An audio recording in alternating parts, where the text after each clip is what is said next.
So it's day 11 of the 30-day digital challenge hosted by Business Consort, myself, Dawn McGrewer. So if you're new to the digital challenge, it's 30 days and we're going to be bringing 10 minutes a day live on Facebook at 1 p.m. We'll be sharing the videos across all social media channels, LinkedIn, Twitter and Facebook. And it's going to be tips and training, all relevant to giving you sort of tangible, actionable ideas that you can implement in your business, but also keeping you really up to date with what's going to be happening with digital marketing. Now, today we're going to be looking at automating the sales process. And one of the things that people find at the moment is that we're always looking and striving for better ways and more efficient and effective ways. Why? Because, as we know, productivity means profit. But one of the things when it comes to sales is that you can actually reduce a lot of the time spent on some of the activities by automating and taking some of the duplication out. So what does that mean? Well, 40% of time that we're spending on sales activities in business could be automated using artificial intelligence. But still, this is troubling businesses, and some of the people working in sales are thinking, they're going to lose out to the jobs, to bots. But all it means is adapting the role slightly so that instead of working on some of these repetitive tasks, you can work smarter. And you can actually be more efficient in the sales process by driving sales campaigns and looking at the successes, looking at the data and the analytics so that you're working on things that are just pushing the sales process. Now, when we talk about automating the sales process, we're not talking about, taking physical humans out of it. We're looking at how we manage that lead through and we deal with maybe the hot prospects in a more efficient way. So, of course, selling in real time via messaging is going to have its challenges. People will be thinking, well, if we're going to be doing more, how do we deal with all the volume? How do you focus on having conversations with the most qualified leads? Well, the great news is you can adapt your bot marketing. Now, anyone who has no clue about message marketing or bot marketing, quite simply, all it means is that you're probably seeing a lot with websites, maybe for customer service. If you ask a question, say through live chat, what it is you're actually probably talking to a bot. All it is it's trying to get you the information as quickly as possible to answer your question. And obviously means from a business point of view that they can drive a digital experience for the end user, but also enhance their own customer service capabilities by focusing on the more complex questions for a human. So when it comes to writing scripts for sales and automating the sales process, what we're actually looking to do is qualify leads through bots. Now, we see bots not just on websites, we see them through social media channels, and Facebook in particular has some amazing opportunities whereby if somebody went onto your page and you ask a question, a bot can answer it. Now, what this actually does is it holds the engagement of that end user more, because traditionally what we'd be doing is sending in a lead or inquiry through maybe an email or a contact us form.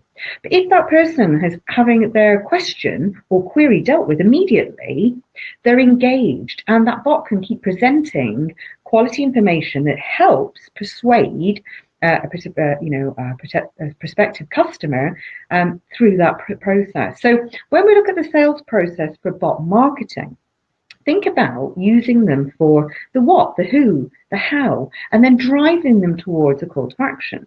So here's how it works. What you could do is, step one, you could have the bot ask leads what brought them to the website or the Facebook Messenger, for instance, or to a particular page on your site, could even be the blog.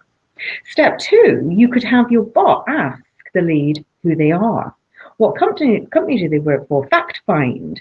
So all of the normal human being conversations are handled in a normal human way. So to all intents and purposes, that person should be feeling that they're talking to a human being. Now, step three, the last question the bot asks is how they're thinking about using the product, or what their biggest obstacle is, or what they're looking to accomplish. Now, once you've got that far, the bot could then start to match the call to action, so they could present information. Now, a way that we're seeing this at the moment is if somebody goes on to, say, a Facebook page, asks opening hours, frequently asked questions, the bot's presenting that information to them. And also you can have things like a main menu that's always front loading the key information that's critical in the sales process. So it could be that you have brochures, fact sheets, guides, anything that you use in your content marketing that nurtures the person through from a lead to a paying customer. All of that information is automated. Now, this is not a bad thing because we've been seeing this in marketing for so long.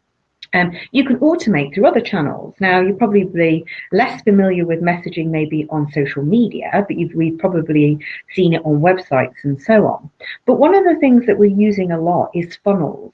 And with a sales funnel, we know that it's far easier, obviously, to wake up every day and have ready-made prospects who have expressed an interest in your product and service that you can market to.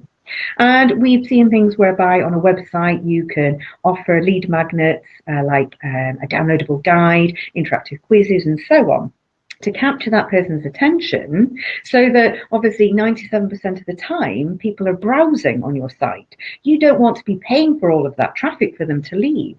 So when you automate the sales process, you're presenting your content marketing, your persuasive information to help educate and nurture that person through to a paying customer. Now, one thing that I want you to think about is in a lead funnel, is one of the times that you've got 100% of that person's attention is actually when they're waiting for the submission, the thank you page. Now, what is very effective in automation for the sales process is at the time the person is browsing, they're obviously at their heightened engagement. They're interested in what they're looking for. Now, if you give them their free guide and perhaps follow up with an email in a week's time, you've lost that momentum. And maybe they've gone off and bought from somewhere else. Would it not be better to maybe think about automating the sales process while they're engaged? So download a guide, and then maybe on the thank you page, you could have something like a video that's presenting more information, that's helping to educate that person through to a paying customer at that moment. Now, if somebody watches something and they're quite keen and they're maybe in that 3% who's ready to buy and inquire, you will convert people on that thank you page. So think about your customer journey. Think about how people find your products and services. What sort of information that you could nurture those people through in your content marketing, and how you could present it. Now, the more automated we can be, the better we can be, because in terms of the time that it takes for somebody in your customer lifecycle to maybe become a paying customer, that could be halved. So what I would like you to do is really kind of go onto your website, think about being the end user yourself, and think about what information you'd want as a paying customer. Is that information displayed? And at the time that you give that, is there an opportunity then to take them into a paying customer? And one of the best ways of doing this in the sales process is not by trying to get somebody into the highest fee product or service that you sell, but by using small bite-sized chunks just to get them over the line to a paying customer. And that could be just offering something from, say, £5–10. But the difference is, psychologically, that person is now bought into you. The chances that they go and buy something additional is far higher. So think about when you're doing your sales process, the three key goals for any business is to increase the customer base, the average order value, and the purchase frequency.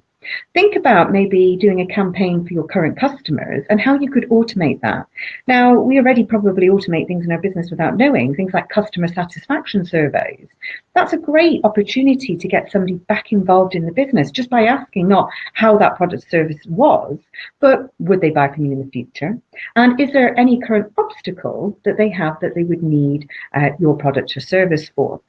So think about messenger marketing, how that can be applied into the business, and think about taking somebody from a lead to a paying customer and shortening that sales cycle. So tomorrow in day 12, we're going to be looking at trends and insights in marketing, and in particular, some of the biggest opportunities that present themselves for businesses, because often the things that sound most complicated are the things that businesses are slower to adopt. Now, if you jump onto that now, then you're going to have a competitive advantage. So if you've got any questions about automating messenger bots, please leave it into the comments box, and make sure that obviously you come and join us on Facebook tomorrow at 1 o'clock.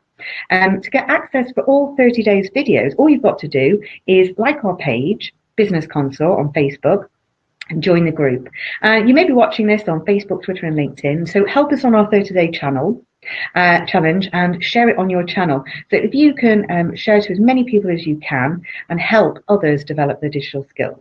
So have a great day, and we'll see you tomorrow at 1 o'clock. Thank you.